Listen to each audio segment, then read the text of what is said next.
Good day, my name is Bluesuit and today we'll be going over my review of the intergalactic plant-based indie puzzle platformer known as Terrorarium. In Terrorarium, you play as the gardener, an elderly grandma who consistently comes in second place in the annual murder garden competition of the Intergalactic Horticultural Society. You, as the gardener, have finally had enough of losing and have decided to resort to more nefarious means to win next year's competition. Enter your Mugu spawnlings, small, parasitic, mushroom-like creatures that, when handled improperly, have been known to consume and destroy entire worlds.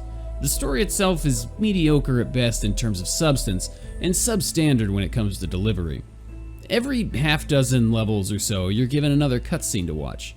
None of them are voice acted, there are very few actual textures, and overall, they just aren't very pleasing to look at. And this spills over into the actual gameplay itself as well. A simplistic art style can be a powerful thing, but here, the levels and objects just seem unfinished and unpolished.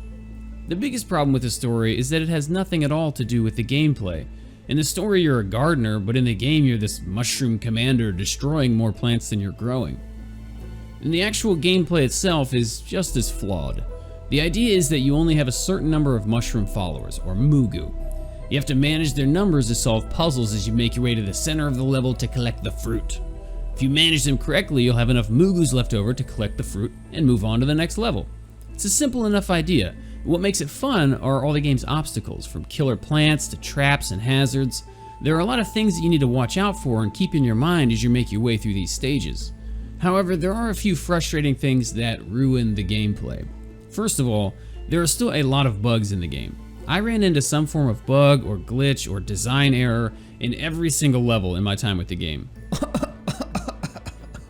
Okay, either me or my Mugus will get stuck on a twig and I'll have to start over, or lava will clip through the floor and kill me, or there'll be an audio bug that will just last until I exit out of the game.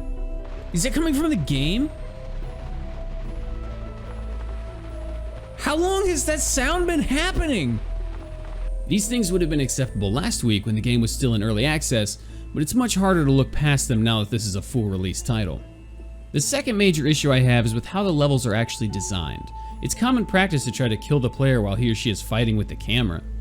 Dying is a big part of Terrorarium. When dying is good, it's because you've learned something about the game and you're now better at it. But in this case, it just makes you want to put the game down and walk away. The levels also have plenty of sections of cheese where you don't even have to do most of the level because you thought of a solution that the devs didn't. The best thing, though, about Terrorarium is its community-made maps. However, they suffer from the same flawed level design issues as the main story missions. There are some gems in there, but to find them you're going to have to wade through dozens of unfair, frustrating, and inconsistent maps, many of which don't even work right on full release.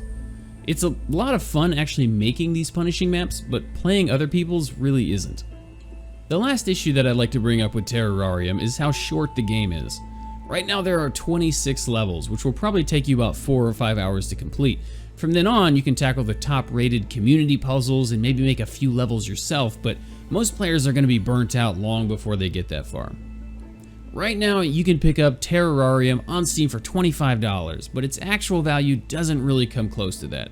With its extensive bugs, short story, and poor aesthetic, I'm valuing Terrorarium at $9, really only redeemable by the potential of community-made maps. I hope you enjoyed this review of Terrorarium. Come see me on Twitch where you can watch our reviews in progress 5 nights a week. As always, don't forget to like, subscribe, and let me know in the comments what you thought about it. Until next time, peace!